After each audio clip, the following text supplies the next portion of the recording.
Welcome, folks. That Southwest Airlines flight is still in the news because people want to understand what happened. It was a 737, which is one of the most popular airplanes ever built. It's flown thousands of hours.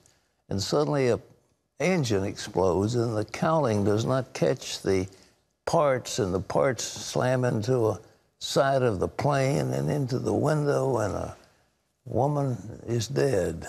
Well, the Federal Aviation Administration said it will be ordering inspections on all jet engines like the one that blew up on that flight on Tuesday. As I said, it was the most popular airliner ever built. Well, the two pilots on the plane say their hearts are heavy over the death of one woman on the flight. But the plane's lead pilot, a Christian, is being hailed as a hero. Caitlin Burke has the story. The issue, according to investigators, was the fan blade in the engine. It broke off during that Southwest flight from New York to Dallas, sending shrapnel forward and causing an explosion. We are very concerned about this particular event. Engine failures like this should not occur, obviously. It's the second time in only 2 years that this exact type of failure has happened, in the exact same spot. You could say that there might be a manufacturing issue there. It might be an inspection issue. It might be a maintenance issue. No matter what the issue was, the FAA doesn't ever want it to happen again. Federal regulators say they'll issue a new directive over the next few weeks, requiring inspections on the nearly 7,000 engines around the world like the one that exploded. This new plan will require ultrasonic inspections of fan blades after a certain number of takeoffs and landings. And our preliminary examination of this was that there's evidence of metal fatigue where the blade separated. The explosion that followed killed one passenger, nearly sucking her out of a window. Medical examiners say she died of blunt impact trauma to her head, neck, and torso.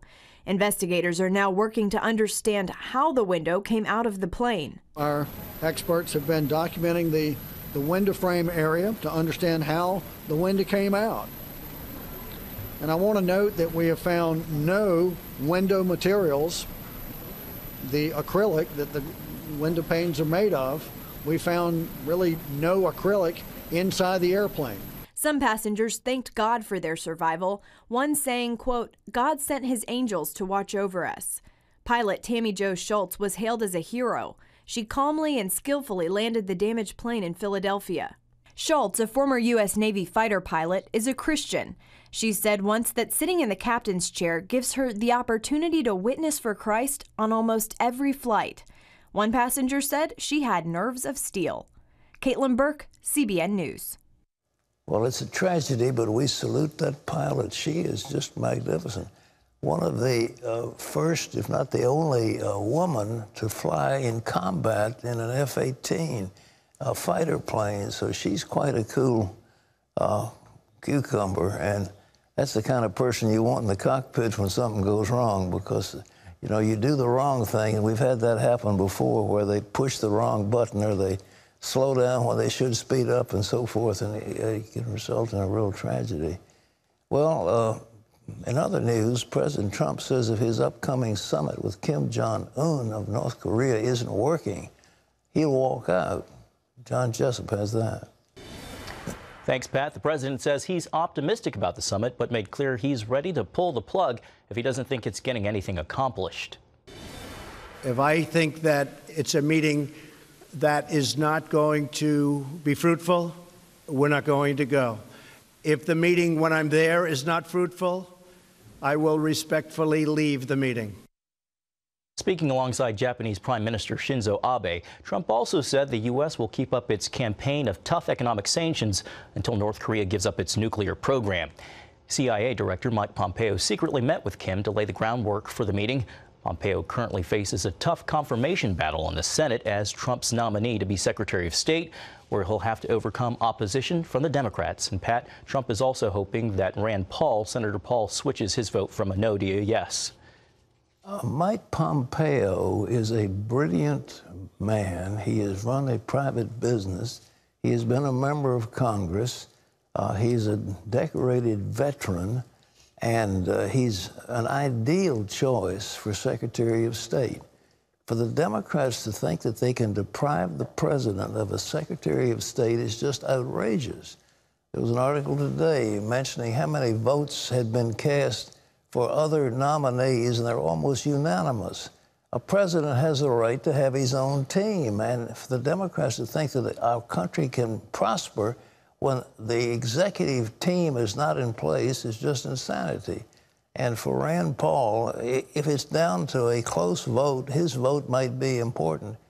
Mike Pompeo, what are they criticizing him for? Because he thinks that marriage should be a union between a man and a woman. What's that got to do with Secretary of State? Well, nothing.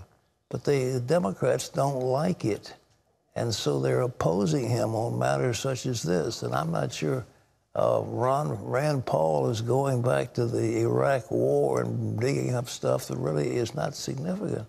This man would be a superb choice of Secretary of State, and he'd work very well with the president. The president is being denied his entire executive team. There are more holes in the Senate. There are more delays. They will not let him have the people he needs to run the government. Well, does that help America? Let me ask you, is hurting Trump going to help America? Of course not. So are the Democrats against America? No, they're against Trump. They hate Trump, and they want him out. And this witch hunt that's going on with Mueller is just extraordinarily bad. And I congratulate the majority leader of the Senate in saying we're not going to consider a bill that would limit the president's ability to fire the special prosecutor. He's a member of the executive branch, and if the president wants to fire him, that's his business. Congress has got no business getting involved in that at all. So it's crazy when you've got a branch of government, an executive, the Justice Department and the FBI, uniting against their boss, who's the President of the United States. And then members of the Senate are trying to say, well, let's limit the president's ability to deal with the members of his own house. No way. So, ladies and gentlemen, I hope come election time the voters will realize what they're dealing with. We can't have this. We've got to unite to make our country great. And we don't do that by tearing people apart. John? Thanks, Pat. Well, for those of you who are planning on driving on a vacation anytime soon, get ready to pay more at the pump. Oil prices have hit their highest levels in more than 3 years at $68 a barrel. And analysts believe prices could go higher. OPEC and Russia have worked together to cut oil output, and CNBC reports that some senior Saudi officials are reportedly shooting for oil to hit $80 a barrel. That could lead to gas prices around $3 a gallon in some areas. Well, Israel opened celebrations of its 70th anniversary commemorating the Jewish state's independence with songs, dancing, and fireworks. But as Chris Mitchell reports from Jerusalem, the celebration also begins under the shadow of a threat from Iran. Israel's national celebration wove a theme of technological progress and survival through 7 decades of its modern history. They told the story of the Jewish people from Moses to the early pioneers, through the Holocaust, to the planting of the land and the growth of technology.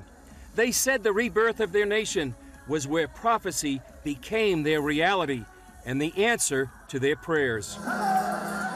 We prayed to God to return to Jerusalem, his city. And now, in 1948, 70 years ago, Jerusalem, his city, became available to us. The Jewish prayers always talked about returning to Zion, returning to Jerusalem. And here we are 70 years in spite of all the things that have happened and the threats from Iran they talk about. There's still the technology and the things going on that really does seem quite miraculous. Earlier, a siren wailed throughout the country as Israelis stood silent and remembered their fallen through their many wars and terror attacks. The commemoration and celebrations took place despite threats from Iran. An Iranian spokesman blamed Israel for an attack on an Iranian base inside Syria and warned Iran would retaliate. Israeli Prime Minister Benjamin Netanyahu said Israel would face the Iranian threat.